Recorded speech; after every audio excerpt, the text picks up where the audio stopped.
frayeur pour Anne-Sophie Lapix.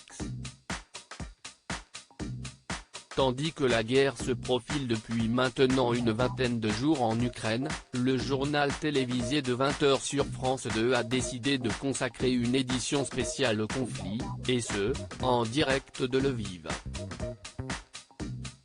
Située à l'ouest du pays, cette ville n'a pas encore été bombardée par la Russie, à l'instar de Mariupol ou encore Kyiv, sur lesquels les bombes russes pleuvent depuis plusieurs jours. Toutefois, située non loin de Yavoriv, où une base militaire a été touchée par les bombardements, elle se prépare elle aussi au pire, comme l'a confié Anne-Sophie Lapix en ouverture de son journal. Il y a quelques instants, les sirènes ont retenti, et nous avons dû nous réfugier dans un des souterrains de la gare, mais l'alerte a été levée il y a quelques minutes à peine, a décrit la journaliste aux téléspectateurs quelques minutes après le lancement de son JT, où se sont succédés des reportages chocs sur le quotidien des Ukrainiens, entre ceux qui partent et ceux qui restent, la vie sous les bombes, et l'angoisse de nouveaux assauts. Anne-Sophie Lapix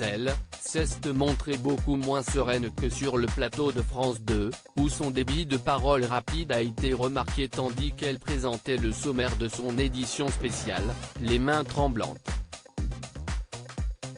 La destination d'Anne-Sophie Lapix gardée secrète jusqu'aux 20h visiblement stressée, sur le qui-vive, si est en Ukraine que Anne-Sophie Lapix a décidé de se rendre comme de nombreux envoyés spéciaux de France Télévisions qui depuis plusieurs jours arpentent les villes, détruites ou encore debout, de l'Ukraine. Jusqu'à son arrivée à Lviv, la destination de la journaliste avait été gardée secrète par le groupe, et ce, pour des raisons de sécurité et de confidentialité, tandis que le journaliste et documentariste américain Brent Renaud a été tué par balle dimanche 13 mars à Irpin. Après son édition spéciale, Anne-Sophie Lapix a rendu l'antenne à sa remplaçante à Paris, Karine Baste-Régis, avant de remercier les 23 journalistes grâce à qui ce journal consacré en majorité à la guerre en Ukraine a été rendu possible. Loading widget.